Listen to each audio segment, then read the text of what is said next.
Lu mempertanyakan tes DNA yang kedua, berarti lu harus bisa membuktikan tes DNA yang pertama itu tidak benar. Ada sogokan, ada oknum atau tidak, lu harus bisa buktikan itu.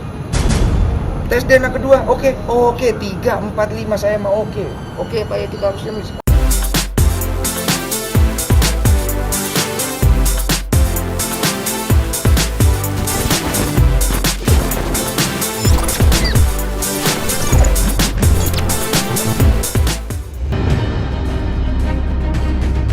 Halo Salatubers, balik lagi di channel terpopuler dan paling update Salatub TV. Oke guys, berita kali ini datang dari aktor Denny Sumargo. Ya, baru-baru ini suami Olivia itu melaporkan DJ Fenry Hasan atas dugaan pencemaran nama baik. Hal ini lantaran masalah terkait tes DNA yang kembali memanas belakangan ini. Didampingi kuasa hukumnya, Densu mendatangi Polda Metro Jaya untuk melaporkan kasusnya pada Selasa 22 Agustus 2023 kemarin. Ia pun menjelaskan alasannya mengapa akhirnya ia membawa kasus ini ke ranah hukum. Pak Densu untuk melaporkan, atas perbuatan pencemaran nama baik. Ya, tadi sudah kita buat laporan. LP-nya bang. Ya, ini bukti LP-nya. Tahan bang. Ini bukti LP-nya ya. Santai aja. Tahan bang. Ya.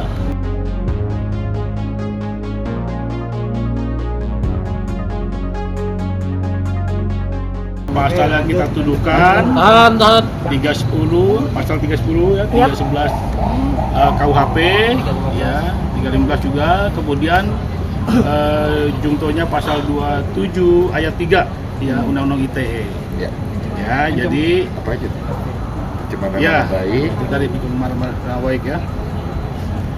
Dan apa namanya, dengan kita lakukan ini ya, saya harap untuk nanti ya tinggal penyidik lah untuk melakukan langkah-langkah penyelidikan dan penyidikan. Bang, terlapornya dalam Lidik atau Ferni? Iya. Terlapornya dalam Lidik atau Ferni? Iya, atas nama itu. Oh, atas nama itu. PH ya. Kaget juga, maksudnya kenapa? Jadi ada yang bilang katanya gara-gara saya ada klipan video waktu lagi ngobrol sama Dr. Richard. Di situ kan saya lagi cerita sama Dr. Richard bagaimana kita harusnya bisa memaafkan segala yang sudah terjadi. Nggak ada urusannya sih sama dia. Cuman masalahnya dia ngerasa kok gue ngebahas itu lagi. Ya gue kan membahas itu kan dari perspektif gue, pengalaman hidup gue yang gue bisa bagi ke orang. Nah apa ya mau gue bahas, ya kan? Nah gue bahas itu untuk memberikan insight buat Dr. Richard karena dia tidak bisa memaafkan katanya waktu itu. Gue bilang bisa lah, kita semua bisa memaafkan. Tapi bukan berarti kalau kemudian kita memaafkan orang itu bisa semena-mena. Berarti gitu. Nah, akhirnya dibikinlah dia satu postingan yang postingan itu membuat orang tuh menafsirkan macam-macam. Kesannya bahwa hasil tes DNA saya yang dulu itu diragukan. Lembaga Eichmann di bawah RSCM yang kredibilitasnya sudah dari zaman dulu diragukan.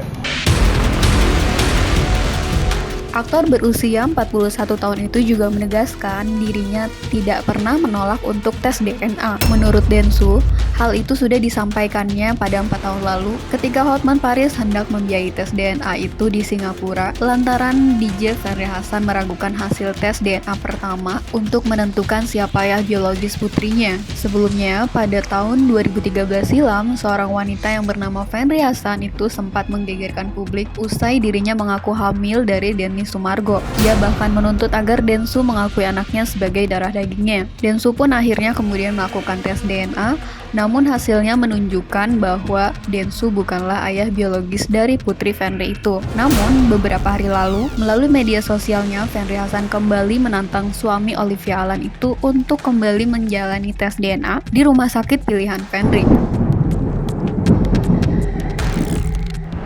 Kesannya saya itu tidak berani untuk tes DNA kedua kali. 4 tahun yang lalu di acaranya Pak Hotman Paris, saya waktu itu ditelepon langsung, ditodong dan ditanya, saya jawab iya, tidak ada masalah gitu loh. Cuman kesini-sini kok sama aja nih, begini terus. Ini kapan selesainya sih? Kan bukannya dulu udah beres ya, maksudnya. Nah, ada orang yang bilang, saya kenapa nyinggung dia? Saya nggak mau nyinggung siapa-siapa. Kalau ditanya apakah saya nyinggung dia ada tujuan untuk supaya buat ngejahatin dia, buat apa? Gitu loh. Kerugian saya udah terlalu banyak. Kalau ditanya berapa banyak kerugian saya, nama kamu hancur sehancur-hancurnya pun tidak bisa mengganti kerugian saya dan mama saya. Berapa banyak air mata saya, berapa banyak air mata mama saya yang kami sudah dihina, moral lu gak bisa ganti dengan berapapun materi lu, gitu loh. Jadi kalau ditanya masalah itu tidak bisa. Yang saya maksud di sini adalah jangan cari sesuatu yang lu sendiri tidak bisa buktikan. Lu mempertanyakan tes DNA yang kedua, berarti lu harus bisa membuktikan tes DNA yang pertama itu tidak benar. Ada sogokan, ada oknum atau tidak, lu harus bisa buktikan itu. Tes DNA kedua, oke, 3, 4, 5 saya mau oke, Pak ya kita harusnya oke gitu loh. Cuman jangan mengangkat satu isu yang lu nggak bisa pertanggungjawabkan karena ini melibatkan lembaga, melibatkan nama, melibatkan pengacara, melibatkan banyak hal. Edukasi macam apa yang mau dikasih publik ini? Kalau saya dari awal tidak mau tes DNA ya oke. Saya dari awal kasihan mau minta tes DNA, saya sampai di pojokan, saya nangis di TV, nggak ada yang percaya saya. Orangnya lari kiri kanan, bikin cerita di media, orang percaya berita itu. Saya nggak ada yang percaya. Sekarang saya sudah punya keluarga, sudah punya istri, ya kan? Saya udah punya keluarga istri saya, ya saya juga harus juga jaga mereka punya perasaan. Saya juga harus bisa bersikap. Istri saya Olive, dia kan berbesar hati. Dia maksudnya, ya dia ngerti lah. Sebelum saya nikah saya udah cerita.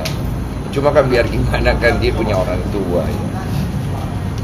Saya ini kan sedih kadang-kadang. Saya pikir saya ini pengen berusaha untuk menjadi lebih baik. Kasihlah saya kesempatan untuk jadi lebih baik. Tapi kok saya masih diragukan gitu. Masa iya saya mau bisa pergi bayar RSC? Berapa banyak uang gue saat itu mau bayar? Dengan uang gue yang sekarang gue gak bisa bayar RSC. Kredibilitasnya tinggi sekali gitu loh. Terus kemudian bagaimana saya harus mempertanggungjawabkan diri saya sebagai laki-laki kepada keluarga saya, istri saya, keluarga istri saya. Sampai istri saya pernah nanya, yang dulu yang kamu kok nggak laporin dia, kalau itu jelas-jelas dia udah fitnah kamu, udah cemarin nama baik kamu sampai nggak punya kerjaan, kamu itu dihina hampir satu Indonesia, orang lain tuh sampai masih banyak loh yang jengkel sama kamu sekarang gitu loh. Saya bilang saya kasihan karena dia punya anaknya itu 2 kalau saya nggak salah, dia punya anak, dia bagaimana mau biayain anaknya. Istri saya itu sampai ngomong, tapi kamu pernah nggak kasihan sama diri kamu sendiri? Ya kalau saya mah rugi nggak apa-apa ya. Ya memang ini udah takdir atau karma saya pernah nakal atau segala macam. Cuman dia ngomong terakhir itu yang bikin saya ya juga ya. Dia bilang gini, bagaimana dengan perasaan mamamu, istrimu, keluarga istrimu, kamu pikirin gitu. Ya benar juga sih aku pikir-pikir harus ada tindakan gitu loh. Kalau nggak ada tindakan mau sampai kapan? Di sisi lain, Fenri Hasan seolah ketar-ketir pasca dilaporkan Densu ke polisi. Pasalnya, ia terlihat segera menghapus postingan terkait tes DNA di akun media sosialnya.